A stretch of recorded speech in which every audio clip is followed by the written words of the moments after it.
Hailing frequencies open and welcome aboard Treks and Tangents. I'm your co-host Brian. And I'm your co-host Jaci. I'm the Star Trek newbie who treks off on tangents. I'm your Star Trek expert who is here to get the tangents back on track.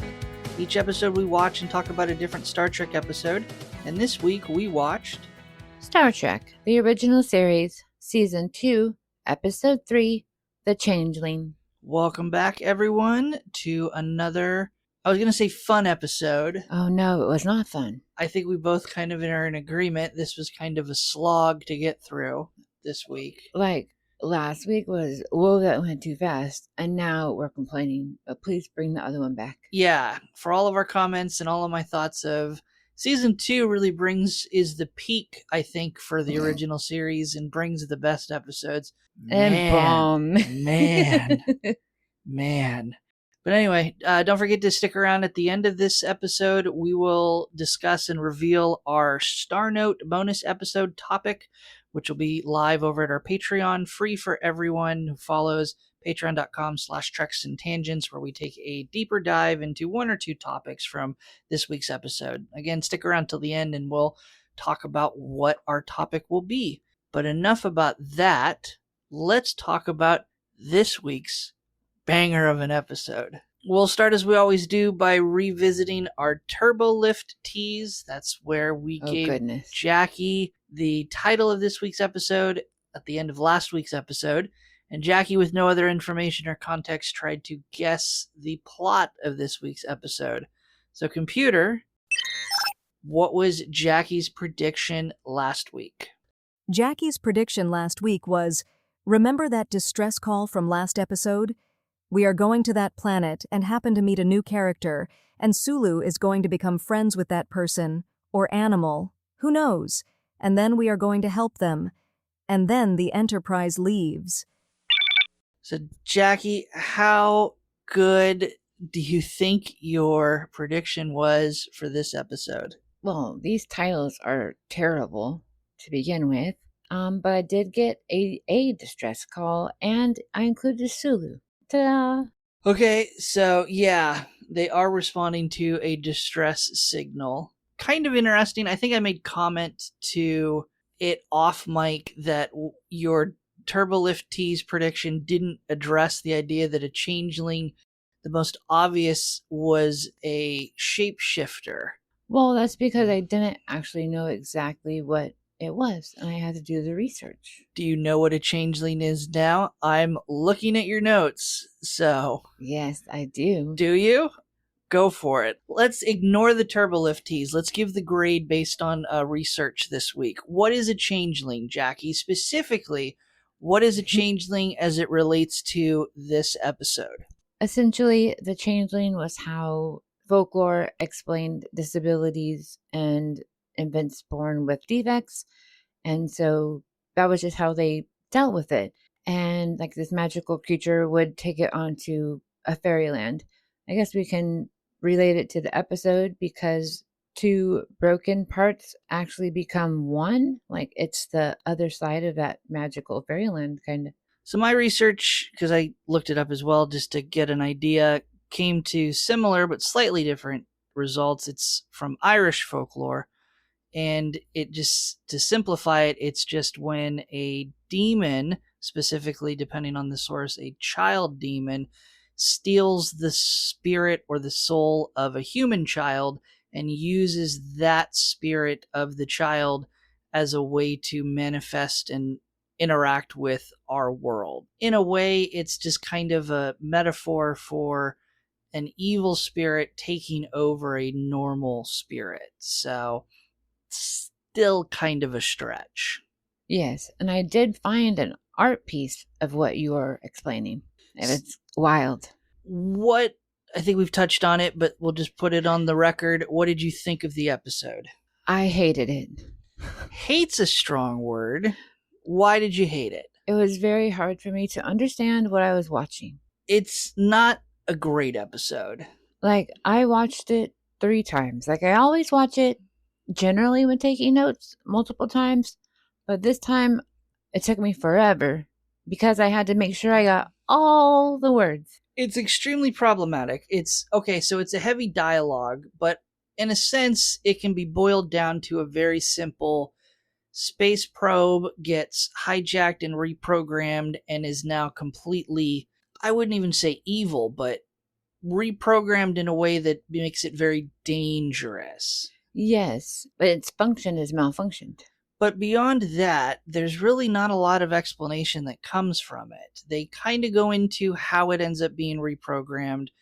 They don't get into how it suddenly is super powerful. This episode asks us to take and ignore a lot of leaps of faith to explain away some of what we're seeing, and to kind of distract us and direct our attention elsewhere in the episode.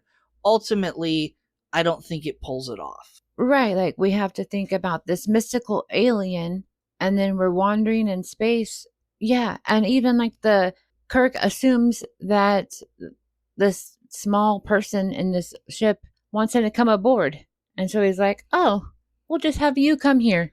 Well, yeah, there's a lot of misdirection because it's a ship and it's only a meter long, and then it turns out not to be a ship, and there is no biological being. It's just a mechanical probe, and it's from Earth, but it's not from Earth. And how did Kirk's the one who made it? No, he's not the one who made it. And yeah, ultimately, again, it's just kind of like, what are we doing? At no point do you get to really get invested in the plot, because it just keeps changing and altering, and in the end, all we really have that is solid to latch onto is Nomad probe bad. And a lot of people did. Yeah, 4 billion in that solar system. Yes, on top of those that he killed on Enterprise before Kirk got him to stop. And potentially how many other solar systems and civilizations that we don't know about or will ever know about. Exactly. Insane. So, yeah, I think we're both in agreement. Not going to be a good episode to watch, but we'll try to make it as entertaining as we can. But maybe if you have that mechanical or even galactic thinking, you might enjoy it. No, no one's going to enjoy this one. That's not true. No. I would like to know behind the scenes how they made the machine float around. I know I'm being naive, but I really want to know. We're going to pause the episode right here. I'm going to show Jaci exactly how this thing moved around. So you wouldn't even know. You wouldn't know if you were watching on a television screen from the 1960s, but for anyone who wants to go back and look, we're looking at the scene right after Nomad kills Scotty, and Nomad is making its way over to Spock's science terminal on the bridge. You can clearly see it is supported by a wire, and they are just moving. I'm sure it's like a boom arm, and they're just trying to move it as slowly as they can without jostling it. There's going to be some other shots where it seems like the camera is glued to the side of Nomad, and so you get kind of like a over the shoulder, not quite first person perspective, but very close from Nomad as he moves through the hallways and that perspective. At that point, they're just sticking it on the side of the camera and moving it along a camera track. I don't want to say it, but that's almost the only enjoyable parts of the episode to me, are those kind of fun little camera shots where we kind of get to see a different perspective of the crew's reaction to seeing Nomad. That's it, though. That's going to be it for me. So thank you, everyone, for tuning in this week. We'll go through it. I don't know what else to say. Well, I mean, also, last week, we were asking about Kirk being so quick to judge Apollo. And then this week, Kirk is going overboard to get everything to allow this being onto the ship and help it communicate. They gave it access to everything on the ship. So that is also kind of opening up himself for attack also. Kind of hypocritical to, and without it, you don't have a good plot. Right. If you go a different route, the episode ends much more quickly. Yes, of course. But yeah, it's just, I don't know. Why don't you walk us through the episode and we'll see if we can find some more entertaining parts to it. I'll just trip along. So, as I did mention, we're trying to respond to the distress call that we received from the Malurians last week. We still haven't been able to contact them, and there's a Federation science team on the planet, and that doctor has a special beacon that should also be able to communicate. So, why isn't anybody answering back to Enterprise? And sadly, Spock has to let Kirk know that there will be no response, that all of his sensors are showing no life. And he doesn't know how it happened. Like, if it was a catastrophe, there would be radiation, there would be something, or a notice. Yeah. And so this is what we mentioned, 4 billion Yes. life forms in this civilization, absolutely just gone with no trace. It knocks Kirk to sit on Spock's almost his lap, his little table. And I also kind of wonder why no one noticed. It took a whole week without anyone to say, I wonder what Jim is doing over there. Yeah. There wouldn't, at this point in Star Trek history, I don't know that in where this is located, I don't know that there would be a lot of starships in the area that would either would be around to notice or would have, because we got to imagine this isn't something that Nomad took years to do.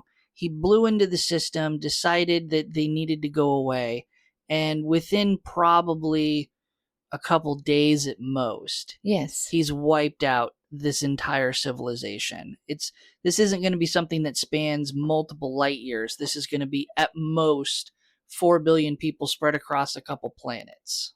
So while they are feeling the loss of 4 billion souls, Sulu has to interrupt them because the shields have lifted on their own and something is coming at them at high speed.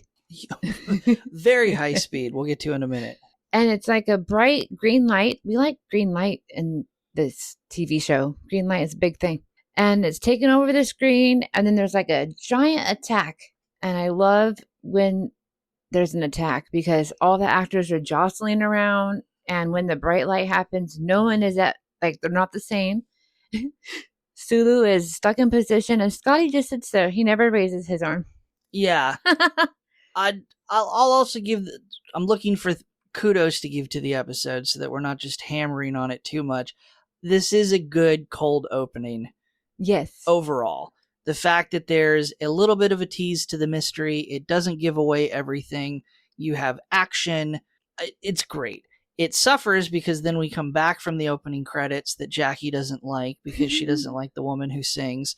And the attack is immediately over and it's very calm. We get a captain's log. They're reacting to the attack, but it's not frantic in any way. So it's kind of a weird juxtaposition. Totally agree. And I also learned in my research that William Shatner actually does the opening monologue. I had no idea. How did you not know I that? have no idea. You've listened to this thing. I am enjoying the music. Let me count it now. This is going to be the 33rd time. It's not I'll give you credit. It's not the 33rd time. There's a couple early episodes where the opening is different. But yeah, that's Shatner giving. Well, I figured it out because I was like, wait, that sounds familiar because I was, enjoying the music. And then I went and Googled it and I was like, oh. Yeah, okay, well, I'll spoil it for you. The Next Generation, Patrick Stewart does the monologue. Oh, I'll be sure to know now. Yeah. Well, anyways, we're back on the bridge after that fun learning experience. And so when we left, all the lights went off and now the lights are back on. And Spock is reporting that the shield absorbed the amount of 90 photon torpedoes. Which is crap. This is the first instance of bad science. There's no way that the Enterprise could survive an attack of that magnitude. That is the equivalent of 90 ships shooting a photon torpedo at the Enterprise. No wonder they were like, whoa. Bad math. Lazy math on the part of the writers. They wanted to use a giant number and then have it only lose 20% of the ability to be a shield. Yeah, so at 90 we're going to beat this horse to death, I know it. At 90 photon torpedo strength and only taking away 20% of the shields, that makes this Enterprise nearly indestructible on a global scale of other attacks that they'll face. A fortress. Sure. But on the other side, Spock does say we only have the availability of 4 more attacks, or else we're gone. Because simple math, you can divide 100 by 20. So Spock needs to pinpoint the source of this attack. Sulu is supposed to do evasive maneuvers, and our dear Uhura needs to contact Starfleet Command and connect with his log that the entire Malurian race has been wiped out and Enterprise is under attack. A lot is going on. And then while all this is happening, Spock is able to report the location, and Sulu prepares to fire a torpedo wherever that location is. They're waiting. And then send it out. Boom. But that thing that's attacking them absorbed the torpedo energy altogether. Yes, so if it absorbed all energy from the torpedo, there would be no energy left to create the blinding flash that they see on the view screen. Because that is what it means to absorb the energy. Again, I'm going to hammer the bad science in this episode.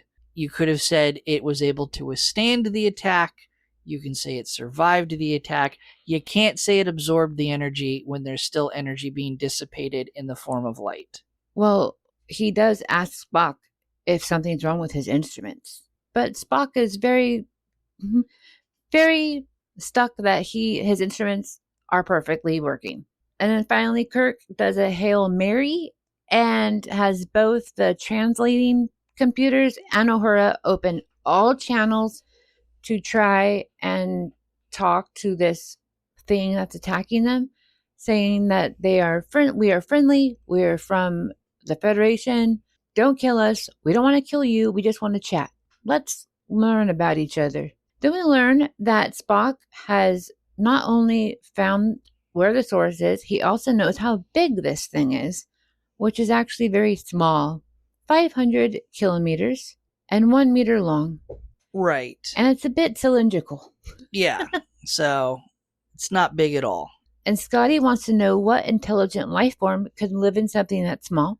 And I want to know how something that small can have enough energy to send out these giant plasma balls that are so powerful they're equal to 90 photon torpedoes. His friend Apollo is helping him. There we go. Or Borlock from the Corbomite maneuver. Oh, yes. Yeah, friends all around. Yeah, we'll talk about him. We'll talk about Borlock next episode in Mirror Mirror, briefly. But we do have to remember that intelligence comes in all sizes. So it could be a small, intelligent being. And finally, the craft starts sending some kind of message to Enterprise. But we have to figure out a way to translate it because it's a code. And thankfully, Uhura has been able to remember an old interplanetary code that no one really uses anymore. Right. The fallback explanation to this thing is really old and from Earth. And it is asking for repeat. So Kirk then has to repeat everything he just said. And then the craft again responds with another kind of code, but it's a mathematical equation that then has to be deciphered. Oh my gosh. Kirk's like, here is our translating computer. Please take all of our English and learn at your pace. And then they sit there and the computers blow up. Right, because as we will learn, Nomad is extremely advanced and pulls the data from the computer faster than the computer can send it out, which overloads and burns out the computer. Or at least the station, the science station. And interestingly, Spock does say the word Nomad as a question, but Kirk doesn't hear him, at least when I was watching it. And he is really invested in talking with the being that he thinks is in the ship because the being has asked him to come aboard. And Kirk's like, we can't really do that because I'm tall and you're little. And why would this thing think that they can fit on? Is it a miscommunication and a mistranslation? I think so. Because we're going to assume that Nomad is not stupid enough to think that they're going to beam over and be inside of him as a probe. Right, because Nomad only said, "Can you leave your ship?" He didn't say, "Come on over." So Kirk just decides that he's going to beam Nomad onto the Enterprise. That's it. At least no more attacks will happen, and we'll figure out what happens. And of course, Scotty is highly against this. But, oh well. So now we're in the transportation room, and they all have run down because they want to see what they just, invited on. And they all stare in like awe at this metal weird machine. And they don't realize it's a machine right away. They have to come to that conclusion within this scene of, I think it's Spock who points out that, "I don't think there's anything inside of it, Captain. I think it's just a machine."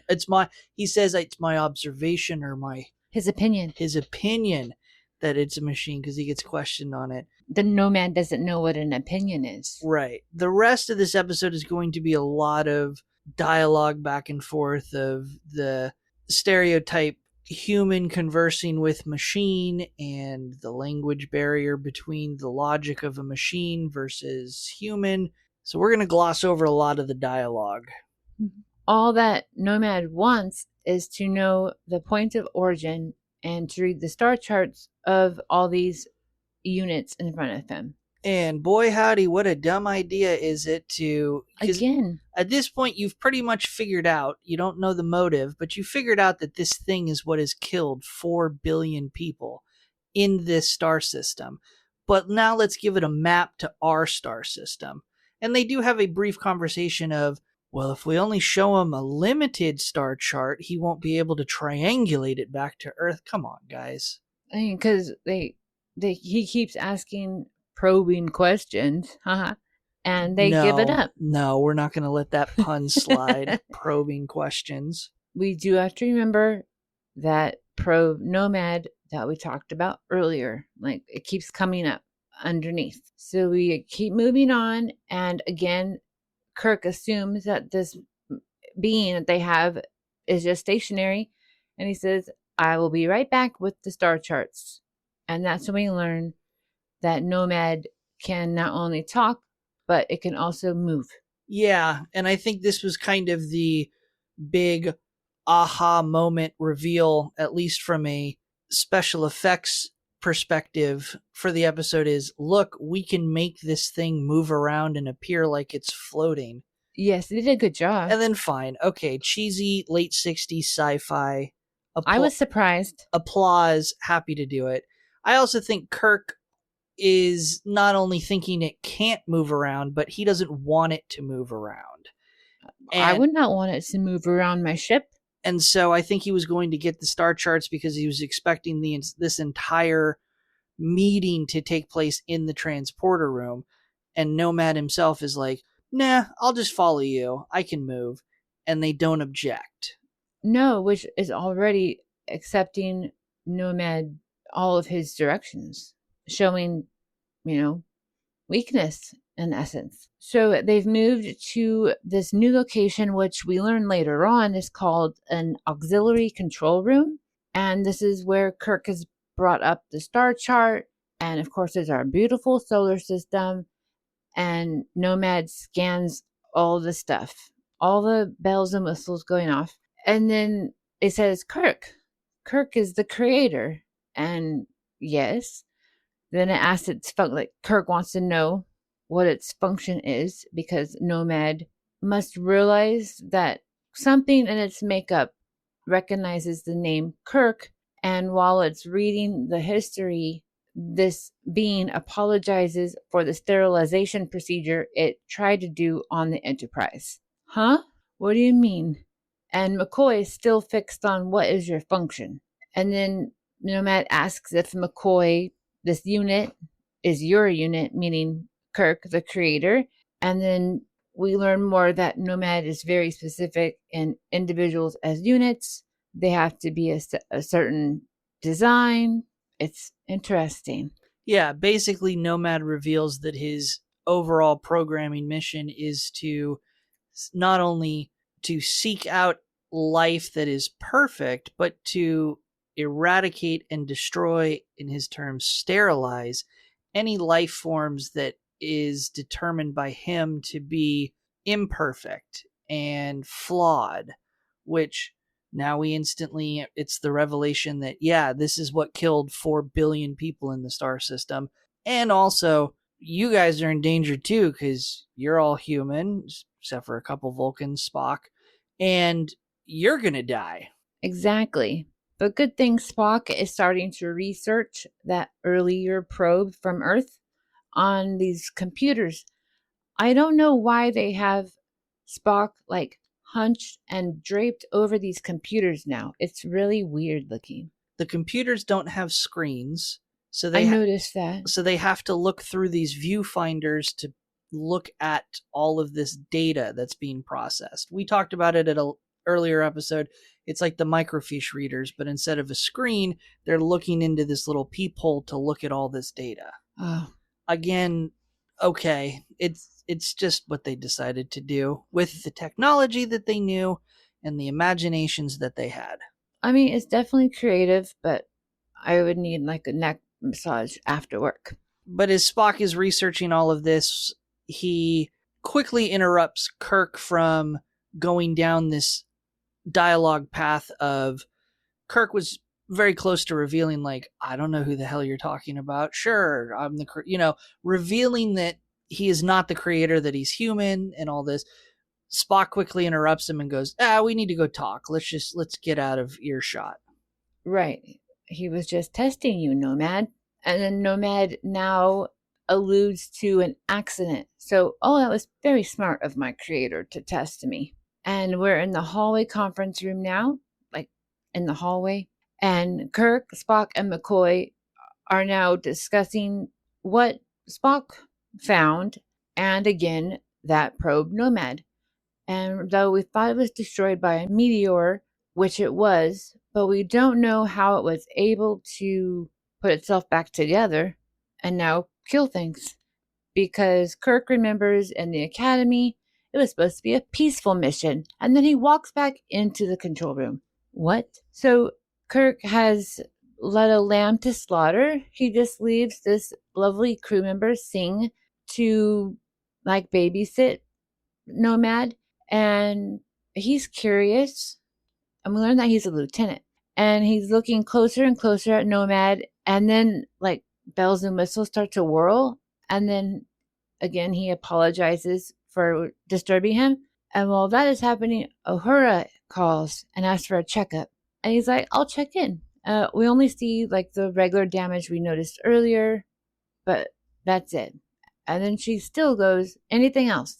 And starts singing. While his back is turned because he's checking the indicators, Nomad has now heard Uhura with her beautiful singing, and he does not know what that is. So it just lifts up and leaves the room. Yeah, to seek out the source of the singing. We never get a reason why it's drawn to it. It didn't understand the emotion. I don't think he understood the emotion that music brings to a person. He obviously doesn't. I guess it's the singing and the unknown aspect of it is enough to trigger whatever programming is inside of Nomad to go investigate to determine if this is perfect life or something that needs sterilization. Right. Now we're back in the conference room and they're still discussing this probe. And we learn that it was created by a very, very intelligent scientist, but he was super erratic and he wanted to create a perfect machine that could do what it wanted, like for a very specific project. And this probe was designed to seek out new life. Yeah, and to explore the galaxy, and was designed to be autonomous. It was designed to function on its own, think on its own, not need continual input to carry out its mission. And we learn the scientist's name is Jackson Roy Kirk. So, of course, Captain Kirk sounds out his name next to the scientist's name. Could there be something confused? Well, and that's the prevailing theory that Spock puts forth, is if this probe was indeed damaged by a meteor strike and its memory banks are damaged, it likely is confusing its memory of its creator, Jackson Roy Kirk, with Captain James T. Kirk. And we also see a picture of the Nomad, and it's very cylindrical in shape. And we see on the show, Nomad is bulky and a completely different configuration than the original blueprints that they have on file. Meaning, deepening the mystery, why is it changed? Why is it adapted? Why is it modified itself? And how is it done so? And what is this other it keeps mentioning? Right. So on the bridge, we see that Nomad has finally made its way up, and he found Uhura, and it is going to check her out because she's just doing her job. And Scotty whispers to Kirk that Nomad is there, which, Kirk and everyone is starting to run to the bridge. And Nomad is asking Uhura, what type of communication is that you are doing? And she's like, I was singing. And then she says it's music, and Nomad still doesn't understand what music is. And then he just puts a light on her, stunning her, and starts scanning her. Yeah, like Men in Black style, where it's just, I'm going to extract all your memories. Insanity. This is the first time we've seen this weird happening. So finally Kirk is there. Scotty has jumped from his seat to keep them from getting harmed. And then Sulu was able to grab Uhura from the light. Big chaos. And Scotty has been electrocuted, essentially killing him. Yeah, when Scotty goes to grab Nomad, Nomad basically fires off this defensive pulse and kills him dead at his feet.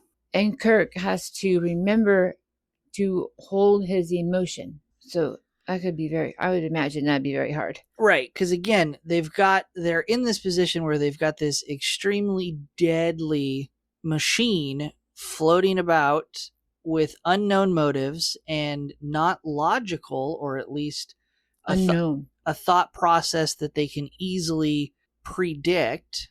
And so, as upset as Kirk is over the assault on one crew member and the murder of a second crew member, if he blows it and drops his act that tips off Nomad that he's no longer the creator, who knows what Nomad's going to do?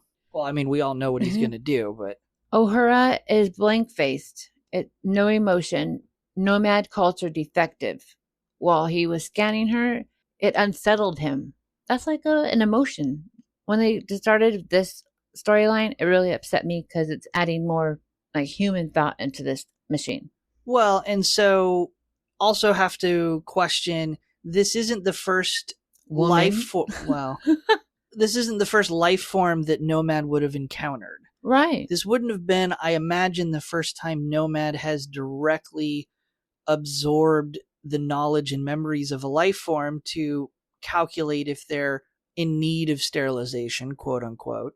And so we know of one for sure, but we have to take a guess and assume that there are multiple life forms that he has done this to. So it just seems kind of weird that you're so confused, and it's disturbing, Nomad, to absorb memories and thoughts from a biological life form, chaotic as it is, that you would still be so disturbed if you've done this multiple times. Right. But then it asks the creator if the unit, Scott, if he needs it to be repaired. What? And McCoy is like, yes, I can't do anything. If it's going to happen, let's do it. And instead of thinking, he just says, oh, let's educate this machine on the human body. Let's give it more information about how it can sterilize us. And the brain scan of Scotty. Yeah, the full, because it was, McCoy starts going off about all these different medical topics that they're going to need to feed into Nomad so that it can have the knowledge to fix Scotty. I mean, I get it. You're desperate. Your friend is dead, and you have a very powerful machine that you think you can control with the right line of dialogue and input, but still, guys, you're feeding it too much. You're letting it get away with too much. And it still talks poorly about these units that is owned by its creator. He even calls Scotty primitive and still unperfect. But Kirk says, he serves me well, fix it. And they go to the sick bay and try to repair Scotty. So in the sick bay, Scotty is on the table. He is dead as a doornail. Nurse Chapel even tries her panels, and no screens, no anything. And the next thing we hear, there's a heartbeat, and Nomad has magically returned Scotty to a whole human. No idea how. Never get that explanation. Never get a chance to. I mean, you got to think that the biobed is recording what is going on. So whatever Nomad is doing, there has to be a record of what he does, but we never get to explore it to exploit for future use. Yeah, Kirk just says, McCoy will tell you what happened. And then Kirk takes Nomad over to where Uhura is, and she's in another room, still blank-faced, and Kirk says, well, fix her. And Nomad's like, well, sorry, I wiped her brain. And, excuse me? But then Spock's like, oh, well, if we just wiped her brain and she has no brain damage, we'll just re-educate her. Yeah, so of all the plot lines in this episode, I think this is what I have the most problem with. Oh my god, yes. The making her look like a child. Well, even taking that out of it, and yes, it is, I think it's a poor way to portray the character, one. Two, it's bad science, again. Let's even assume that everyone who has uttered the words, we've wiped her memories and we've basically emptied her mind. Let's all, because obviously none of that is real, because she knows Swahili. She knows Swahili within like hours. They've like taught her to read up to whatever, what was first grade. What was first grade, but then at the end, she was in college. So over the course of a day, we've re-educated her learning or reading comprehension to a college level. So it's not just a complete wipe. Let's pretend that they're all mistaken and they're misspeaking or they're exaggerating what they're saying, and it's just a brief bout of selective amnesia to a degree. But even so, they could have eliminated this whole story process and just said it's selective amnesia with a little bit of rest and a little bit of time off. She'll be able to slowly recoup her memories. I think they added this storyline to try to keep it more family. Like, let's keep watching. Like, this isn't just machinery. I think they needed some kind of filler plot to keep the pacing moving so that it's not just us chasing Nomad around the ship, watching him create havoc. True. So McCoy is unable to control his anger. We already learned earlier that Nomad thinks he is irrational, but Kirk says leave him alone. Spock must again interrupt him and remind Kirk that perhaps Nomad should wait elsewhere. And then we have like a sidebar where Spock and McCoy are chatting, and Spock's like, sorry I interrupted you. Like, okay, he's never apologized before. So now we're, I think, in the conference room. I think we're back there because we don't really know. Yeah, sure. And Spock is sitting with Nomad and waiting, just waiting. And then Kirk runs in and is like, what's happening? You're supposed to be analyzing this guy. And Nomad refuses to put his screens down. So Kirk again has to demand that it put its screens down so the unit Spock can analyze it. Yeah. And it's kind of funny because if your attention's drawn to Kirk and Nomad as the ones giving the dialogue, but if you look beyond them to Spock is following each one with his head. He's physically turning his head and half turning in his chair to look at each one as they're talking, like he's following a ping pong ball between the two of them. I do like how Spock responds in this episode. You can definitely see he's trying to understand this illogical, logical thinking being. Does that make sense? Yeah, it definitely shows Spock having this native curiosity, and while he recognizes the danger and he recognizes ultimately what the mission is, he's, as a side quest, he's definitely trying to understand as much as he can about Nomad. Oh, yes. I love it when he says, I have a hypothesis and I must figure it out. So then we jump back to the sick bay, and this is where we have the biggest interaction of Uhura post mind wipe with Nurse Chapel, and the whole trying to get her to be re-educated and Yes. relearn how to read. And so Nurse Chapel is having her read children's books about dogs and colors and balls, and there's supposed to be this little comical moment at the end where she's reading out loud and she gets to the word blue and she's sounding it out hooked on phonics style, Star Trek version. And she's like, Bluey? And they're all kind of laughing at her and smiling at her, and they find it amusing instead of concerning. And I mean, I think the show is supposed to impart that Uhura is out of the woods as far as being in danger, and she will regain all of her memories and be back to normal after a period of time. And that's why there's a lack of concern. It just sticks out like a sore thumb. But this is also the part where she reverts back to speaking Swahili, which kind of undermines the whole part about having all of her memories erased.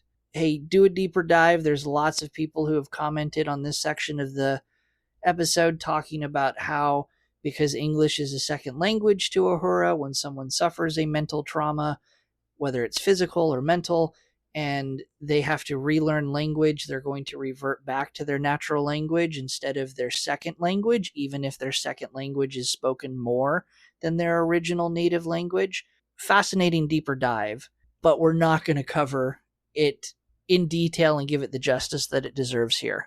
And then we jump back to the conference room, and still Spock is like on this quest to figure out more because he only has a little bit of information. He says that he's learned about this other, there was an accident, but he doesn't know what happened and who is the other and why is Nomad like this now. And so, for the sake of time, walking you listeners through the next step of the episode, Spock decides that he wants to do a mind meld with the machine. Okay. Risky. Or just Stupid. Bad science. I mean, your first officer is going to connect mentally with a machine? Right. It makes little sense. It makes little sense to me. Again, we've already established that the Vulcan mind meld involves pressure points on the biological body that you are trying to meld with, and using those pressure points as a way to control tons of things, tons of vital signs in the person that you're trying to mind meld with. That doesn't work for a machine. So, looking beyond that and leaning into the mind meld aspect of Vulcan mind melds have a level of telepathy. Again, can you telepathically communicate with a machine? I don't know. But in any case, he does the mind meld, and we get another long drawn out scene of Leonard Nimoy, fantastic acting, as he mind melds with Nomad, and where he just kind of is verbalizing the thoughts and feelings and scenes that he gets from Nomad. But we learn Nomad was in fact struck by a meteor while in deep space, severely damaging but not destroying him. Depending on how you interpret the messages that Spock is spitting out, it may not have even been a meteor. It may have just been this other alien probe that connected with it. But in any case, at some point while damaged, either by meteor or by this other probe that called itself Tanru, Tanru integrates itself and fixes up Nomad, and that's why it looks different than the original blueprints. And that's where Nomad not only gets all of its upgrades to launch these giant plasma balls out to sterilize the Enterprise and other planets, but also merging its original programming to seek out intelligent life forms, higher life forms, but also merging with the programming of Tanru, which was to seek out and sterilize soil samples. So their two missions get merged together and perverted and twisted so that this new mission is going to be to seek out intelligent life, perfect life, and if not found, to sterilize it. We never learn who Tanru is. We never learn what alien race sent out this probe. And again, as I mentioned, you don't even know if it was a meteor that damaged Nomad in the beginning or if it was Tanru that collided with him. You assume that the two of them merged together, but it's also not really clear. Did Tanru just upgrade Nomad and go about its way? Is there another probe out there that is another half of Nomad that's wandering around? That could be an interesting future episode. Again, if you can assume this is an interesting episode. But after we get all of this information that Spock verbalizes from the mind meld, Spock breaks physical contact with Nomad and tries to... You can tell Spock is, I think, trying to break the connection between the two, and he's unable to do so. He's almost overpowered by Nomad. Kirk has to, shout at Nomad and use his fake credentials as the creator to get Nomad to stop the mind meld and to break the connection itself, which it does. It recognizes Kirk and complies, but Spock is obviously disoriented. It took a big toll out of him to do this mind meld. Well, Kirk had to take him into the hallway, literally divide them. And then this is also where we only hear about this theory of the Changeling. The only time. And Kirk just explains them about fairies taking over human baby identities. And then we pop over to engineering. And Nomad has broken through this giant security brig where he was put and kills the security team that was guarding him. And then it goes directly to engineering and tells Scotty how poor his system is, and he'll just upgrade it and starts messing with it. Yeah, again, I think this is a filler for the episode to kind of stretch it out so that it doesn't run short on time. But yeah, again, Nomad is acting so irrationally. He kills people, then he shows up and he's like, well, I'm going to fix your ship. But if the ship is inefficient, that's a sign that the people on the ship are inefficient, non-perfect life forms and they need to be sterilized. But in any case, he then basically starts to do all these upgrades to the ship. He starts accelerating the ship into warp speed. They go past warp 8, which is not supposed to happen. That's kind of the fastest warp that the ship is meant to do in emergencies. That's an interesting number to stop at. Yes. And then, of course, Kirk has to show up and once again has to flash his creator credentials and say, I'm the creator, I'm your creator. My ship cannot handle the stress that you're putting it under. I understand that you've increased the efficiency of the engines. That didn't increase the efficiency of the rest of the ship. I need you to stop. And he does. But also, Kirk lets his emotion through and he tells Nomad that he also is a biological unit. And then Nomad is like, WTF? And begins to reevaluate. And this is Spock's that was probably a wrong move there, buddy. Yeah, so final straw, Nomad, knock it off. But he doesn't. No, this very much flips a switch inside Nomad, and Nomad very much is now just, oh, you're not the creator. Okay, well now I need to go and gather more information to reevaluate what I know. And again, Nomad just starts wandering the ship, looking up information to learn about the Enterprise and the humans on board. And sooner or later, it'll realize they're all imperfect and biological and sterilization.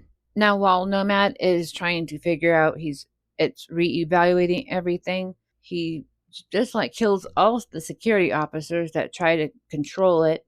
And then he goes directly into sick bay where McCoy has called for an emergency, but Nomad went to sick bay to learn about Kirk's medical history. Right.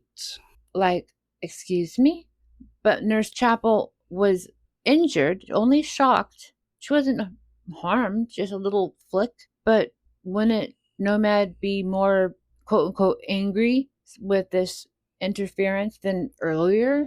Yeah, I don't really. I mean, the only difference, because he's now killed 4 security officers in the episode up to this point. The only thing I can think of is the security guards in each instance use their phasers to fire on Nomad, which was ineffective, and so Nomad met deadly force with deadly force. I don't imagine Nurse Chapel would have whipped out a phaser and shot Nomad to try to stop him from getting the personnel files of Kirk, but Scotty also didn't fire a phaser either. So exactly. And Uhura was only singing. Right. So all it comes down to is the 4 security officers that died didn't have as strong negotiating contracts with the show. And so being that they're not named characters, they had to die. So now Nomad is very aware that his creator is not only not perfect, it is not this Kirk. And so now Kirk tells Scotty to grab the anti-gravs and meet in engineering. So please educate us on these anti-gravs. Anti-grav units, just by what they end up being used for, is they attach them to the side of Nomad. I don't necessarily think that they disable Nomad's propulsion systems and why it can levitate and so forth, but all I think it does is it creates an anti-gravity field or a zero gravity field around Nomad so that Nomad no longer has any mass or weight, so they can more easily carry him where they need him to go. Oh, that makes sense. A space transport system. Yeah, and you'll see later in other Star Trek series, they look like the orange carts at Costco, but they have no wheels. They're anti-grav units, and so they can carry all this mass, and you can push it because there's no friction. Interesting. So they are now in engineering. The manual controls are not working. Chaos. And Nomad is there, and Kirk has to confront him and make it realize that it is trying to justify that it's doing its function, but Kirk is answering, again, probing questions and getting the answer that Nomad gives. Yes, I'm supposed to look for perfection, that I sterilize if it's not, like all of these things. And then he flips it on Nomad and is like, you've made all these errors, and your final error was this is a giant biological unit and you missed it. Yeah. So pointing out all these errors, specifically not recognizing that Kirk is not Roy Kirk, the creator, recognizing that Kirk is a biological unit, not a machine like Nomad assumed. All these other creatures are biological units, not puppets of Kirk, the creator. So here we have another example of Kirk trying to outsmart a machine to short circuit itself. But yeah, Kirk basically, besides trying to short circuit it, Kirk is telling it, you've made all these mistakes, you are not perfect, therefore your programming says you have to sterilize yourself. And then it gets crazy because now it's overriding and analyzing everything that happens. So Kirk and Spock use these anti-gravs and move Nomad to the transportation room. So when Nomad eventually does execute his sterilization, hopefully they would have beamed him far enough into the galaxy that it's just like a firework. Yeah. And of course, Nomad explodes. We get the dazzling space image of it exploding. Yes, and also Spock does say that Kirk used a dazzling display of logic later on the bridge. Right. But then Kirk's like, wait, how could you be surprised? I mean, I am Kirk. But then Spock, I think he has like nagging thoughts. He's like, I wish we could have figured out, what the benefit Nomad could have been. But, oh well. Like, it was a waste of knowledge, I think. Sure. And again, kind of leading to an open-ended cliffhanger of, wouldn't it be cool if we ever found out what The other is Tonru. Tonru is and what aliens sent him, or even just, hey, yeah, no, it turns out the two of them did smack into each other in deep space and they helped each other. And while Nomad had this negative effect but was able to continue on, Tanru was altered in the opposite way. But fan fiction for another day. And while they're chatting, McCoy interrupts and announces that Uhura has reached college level learning and will be back to work in just after a week later. And so, yay. But then Kirk automatically goes to joking about, oh, I had a son, because Nomad called me its mother. And as its mother, I was proud, how well he tries to make a joke about being proud of his son, the doctor, because Nomad brought Scotty back to life. And it's just awkward.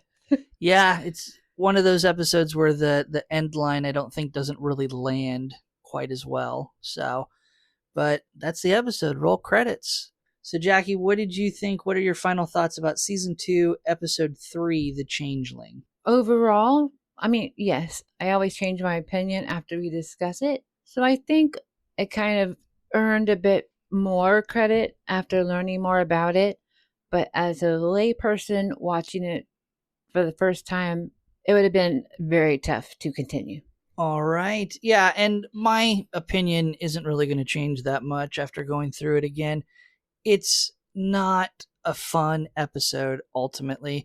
Interesting concept? Sure. But execution wise, it's a lot of just watching a probe wander around the Enterprise, causing havoc. There's too many plot holes that they leave unexplored that would have enriched the episode, and they rely too much on just the plot of a illogical, crazy machine and how do they deal with it. So ultimately, I'm not a fan of the episode. And none of the characters cross over. Like, I noticed that usually they like communicate and it has like more interaction. And here, Spock was very, I'm going to do my mind meld and do this. Kirk was very, I'm a captain, I will lead. McCoy is like, this is happening. It was very sectioned. I agree, which I think hurts it. Yes. In the end. Before we get to our final quotes or our favorite quotes to the episode, as a reminder, we'll post our bonus Star Note episode over on our Patreon, patreon.com/Treks and Tangents, free for everyone who follows the Patreon.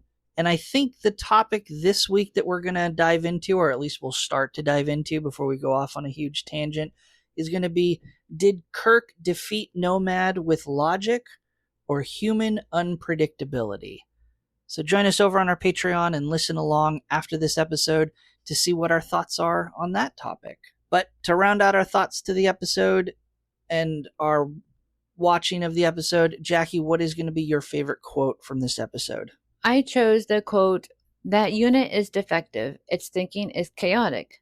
Absorbing it unsettled me. That unit is a woman, a mass of conflicting impulses. And that's when Nomad and Spock are talking about the unit Uhura. And it's like, you just wiped this bean because you had no idea what you took in. Like, you reacted impulsively instead of logically. Okay. I didn't find the episode to be that quotable. I went with Nomad, just one of his basic robotic lines of non sequitur, your facts are uncoordinated. I think it was most apparent when they first meet in the transporter room and they're trying to communicate back and forth and Nomad is struggling to understand.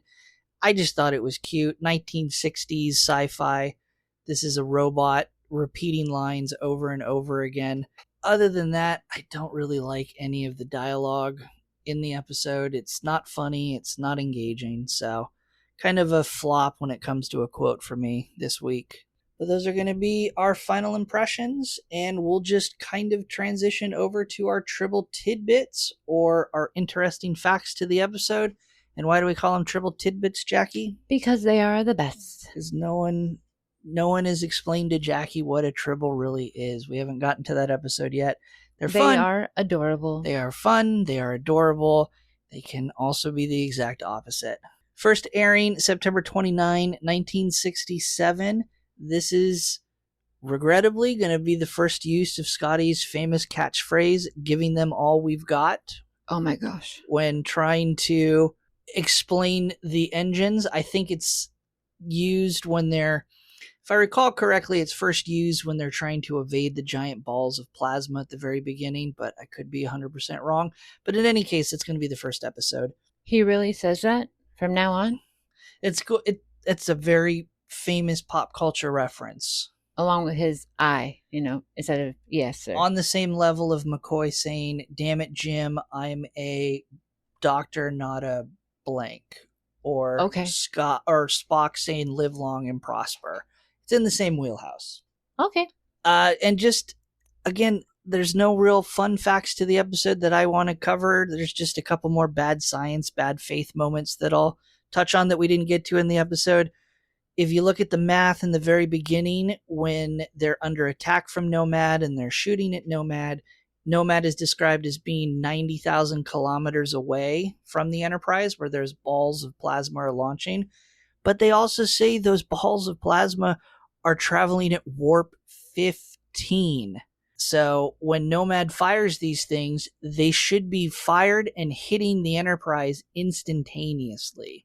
There would be no time to watch this thing approach the Enterprise. Again, could have been simply fixed by changing the numbers and not having it move so fast, but they were lazy. Also of note, when a Vulcan mind melds with another subject, the Vulcan gets all this information and all of these thoughts and feelings, but it's a two-way street. The subject also gets a part of the Vulcan. So, as Spock is getting all of the backstory of Nomad with the meteor and the other probe, Nomad should have been picking up from Spock that Kirk was not the creator and all of the other deception, and so Nomad should have been clued off at that moment that something was amiss. But in any case, just some bad faith moments, some bad science moments. That's going to wrap up the Tribble tidbits this week. And I think we'll have a very quick episode ranking. You already know mine. So this is going to be where we assign the episode a rank based on Starfleet ranks, where we decide what rank this episode is going to hold on our crew for our fictitious starship for the season. A higher Starfleet rank means we were not only more entertained by the episode, but we find the episode to be a more valuable member of our crew. And a lower rank is the opposite. We found the episode less entertaining, and the episode is a more disposable member of our crew. Quickly to run through the ranking system, we have our bottom enlisted ranks, ensign, lieutenant junior grade, and lieutenant, all of which we can have an unlimited number of. And then we have our officers ranking lieutenant commander 7, commander we can have 5, we can have 1 captain, and we can have 1 admiral. If none of that makes sense, we will post a graphical representation on our Patreon, free for everyone to view, Wednesday, the day after this episode goes live. Patreon.com/Treks and Tangents, another reason to follow along on our Patreon. Jaci, for your starship this season, the USS Lumeria, that's not it, is it? Luminaria. I got it written down somewhere. The USS Luminaria. Yes, add the whimsy. What rank are you going to assign this episode? Well, first I need to promote my poor Apollo character. Okay. I'm moving that episode from last week up to Lieutenant Junior grade because I cannot have it sitting in the ensign section with this episode. Okay. They cannot be friends. All right, so we'll get a promotion for last week's episode, which means this week you give it a rank of Ensign. I mean, it's like 1.5. It's a 1 for me. Okay. Well, for my starship this season, the USS Comet, It's going to be the same. It's going to be an ensign. It's not an entertaining episode. I was not entertained by it. It doesn't have any lasting impact on Star Trek lore. It is a very disposable episode. Really, at the end of the day, all that was entertaining, I liked the opening because I thought that structure was great. I liked the use of the camera angles so that we could kind of get the over-the-shoulder, almost first person of following Nomad around the ship and seeing the other crew members react to it. Outside of that, it's not a compelling story. It's not anything special. Ensign for me. Jaci, go ahead and guess what the IMDb rating is for the Changeling. Keep in mind, it's skewed. Yes. It's not similar to our ranking system. A 9 is going to be the outstanding perfect episode. An 8 is going to be a better than average. A 7 is going to be average. 6 is going to be people don't like it. Anything lower than a 6 is going to be garbage. I don't think everyone would not like this. So I can't just throw it in the trash. So I'm going to guess it was given between a 6 and a 7 in rating. Okay. As of this recording on IMDb, the Changeling is sitting at a 7.6. See, I told you. So this is a very average ranking. It ranks higher than Who Mourns for Adonius. That's interesting. Again, Adonius is sitting at 7.1. So, yeah, it's interesting. I don't really know why people are so drawn to this episode, but... Well, like I said, at least from what, as an outsider and a layman, I've always had a different view of those that enjoy this type of TV. So that could be the switch up. Well, we'll be back next week to trek through another episode, but before we go, we'll give our Turbolift tease. This is where Jaci gives her elevator pitch to what she thinks the plot of next week's episode is going to be, based solely on the name of the episode and no other information or context. Jaci, next week's episode is entitled Mirror, Mirror. While we're out and about, we find this mirror and we're able to go through it into another ripple in time. I mean, it might just be in the future or super in the past. It is like a random decision.